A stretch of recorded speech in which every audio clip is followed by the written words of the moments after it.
Fantastic bomb. Atmosphere charge. With beyond measure, help is on the way. Inflated form. Inflatus. Second sentence.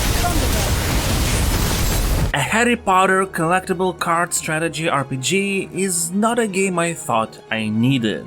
But apparently, Magic Awakened, developed by Warner Bros. NetEase collaboration, totally is. Though in an ironic twist of fate, the card-based mechanics that make Magic Awakened so strong as a game are also at the root of its biggest weaknesses that make it difficult to engage with it long-term. It should be noted that what I say might not be relevant anymore in the future.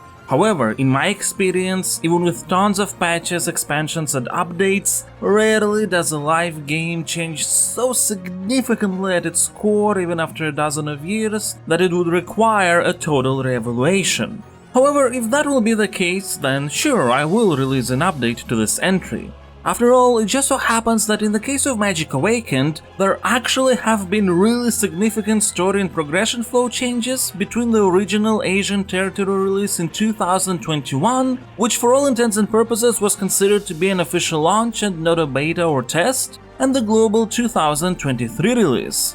From what I can gather, though please do correct me if I'm wrong, these changes apply to the Asian versions as well now. I had a feeling that something's off, almost from the very beginning.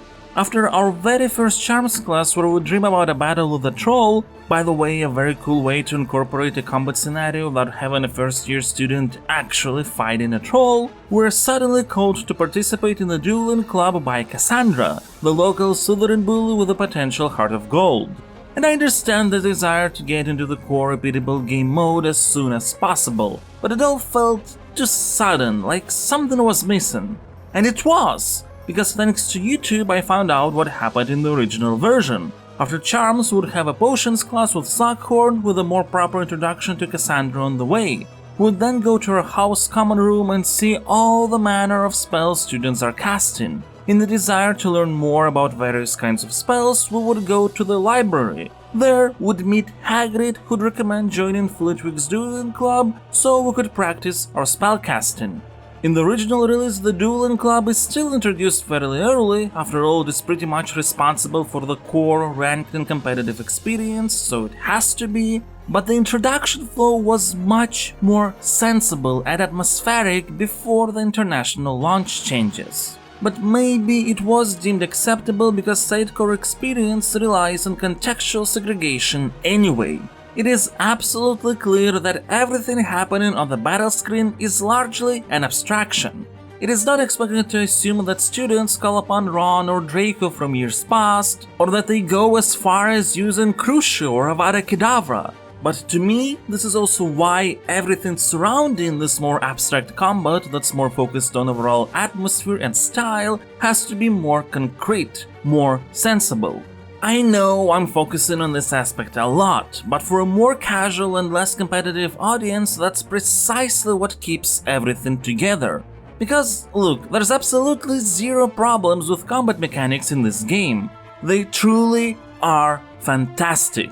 The spells and summons and companions are very varied, they all have different advantages, disadvantages and synergies, and your whole deck can be elevated even further by choosing what echo to assign. Those mainly revolve around bonus attributes or actions that happen in certain conditions, which also helps with defining deck archetypes. I had lots of fun fine-tuning various builds. For example, one I experimented with a lot is a Hagrid deck whose echo empowers the most expensive summon you have. There were a lot of questions I had to answer. Should I use Fiendfire or Reachback Egg? In the end, I went with the Egg because it synergizes with healing spells that I myself would need to reach 7 mana. Plus, it's easier to defend the Egg on the back row. The selection of companions also matters a lot, their order too. For the Hagrid deck, the second slot was particularly tricky. In the end, I went with Gwarp, as by the time he can be summoned, usually there is a hatched dragon, so Gwarp can help keep the pressure up. There's all these various questions that depend on your playstyle and potential card synergies that make it really fun to figure out how to best build your deck. And a good deck with a proper strategy can keep at bay even opponents that have higher spellbook and spell card levels than you. And herein lies the issue. As far as free-to-play games go, Magic Awakened is actually very generous with the rewards you get through the main storyline, dailies, duels, dungeon-like sessions in the Forbidden Forest, and so on. But the reason it's so generous is twofold. Yes, 4 or 5 days is enough to receive most of the card collection that's available, at least at the moment of writing this. And yes, the game showers you with in-game currency left and right. However, there is a big but. It's not enough to just have a card. You need to keep it upgraded by amassing duplicates and using coins to level it up. And at a certain point it will become very difficult to steadily upgrade even your most used cards. Trading in social clubs, which are essentially guilds, certainly helps with getting the required card duplicates. But the average amount of coins you get per day stays pretty flat, while the prices for upgrades keep increasing exponentially with every card level. And the game puts daily or weekly limits on various things like rewards from dueling, the Forbidden Forest, and so on, which means that you can't even spend some time grinding to somehow get ahead. But of course, you can pay. I reached a fairly respectable diamond rank, not without a fair share of annoyances, as the farther I went into the ranking, the more often the game would match me against someone who has monetarily invested into the game. And look, strategy is strategy, but the game is balanced in such a way that if all of your opponent's cards are a couple levels above yours, unless you're really lucky, even the best strategy is just going to delay the inevitable loss. This is why I took a liking to the duo-duel format, as even an underpowered second player can help greatly in turning the tide. But the problem still remains, especially considering that battles with significant power differences happen so regularly that it feels like matchmaking is doing it on purpose.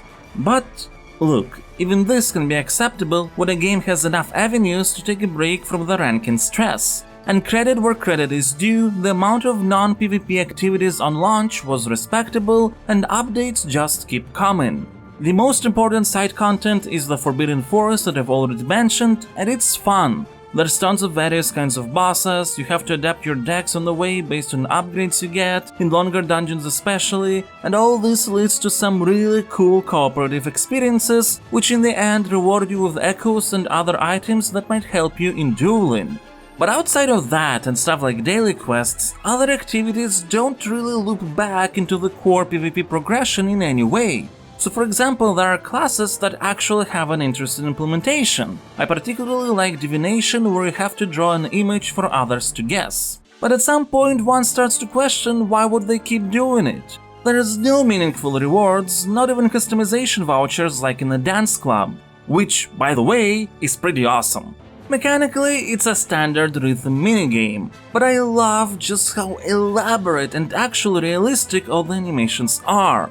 Before my career in the video game industry, I've spent 7 years dancing in 2 troupes. That's actually how I met my wife. So I'm not going to lie, seeing such an amount of detail in what is usually represented through bigger abstractions and a small amount of repetitive moves made me pretty giddy.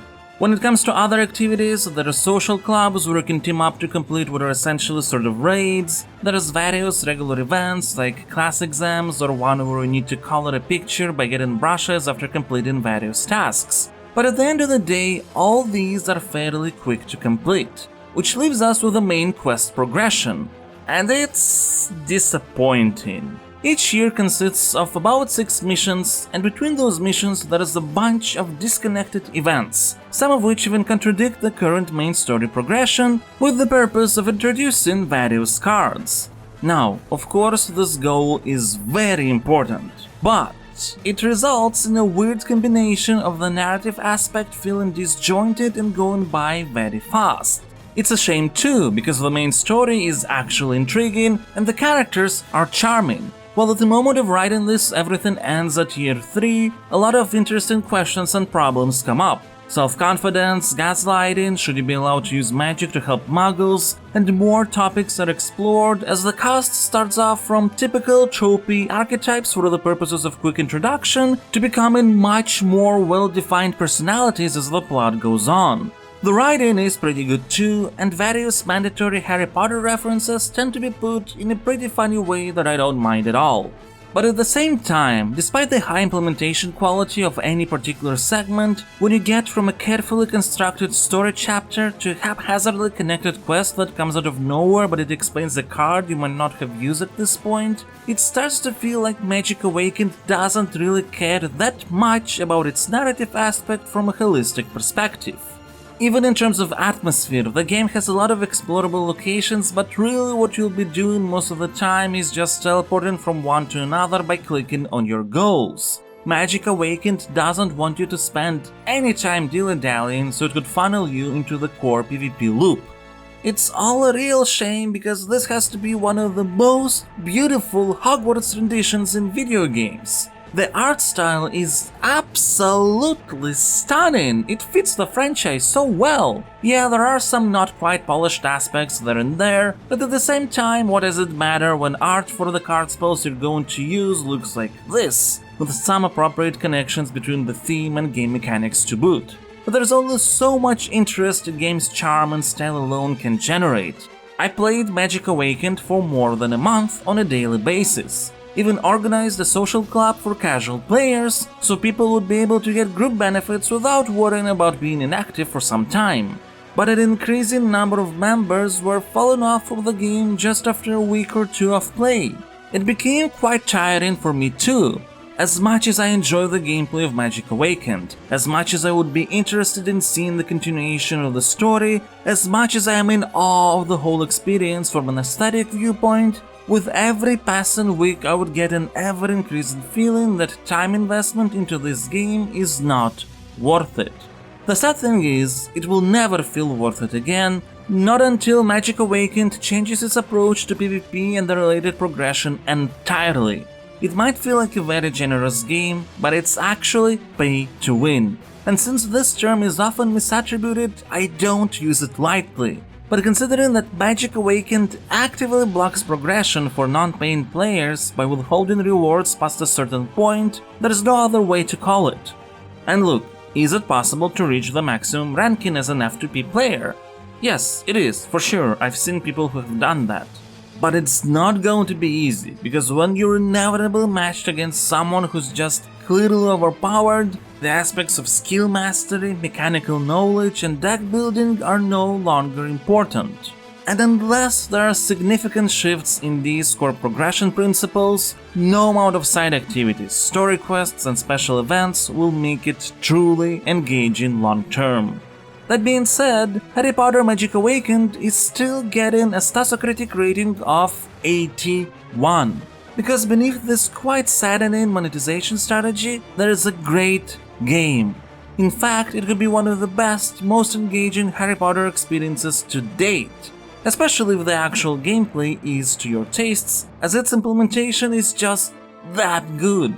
But instead, more likely than not, it's just going to be a nice distraction for a couple weeks and that's pretty much it.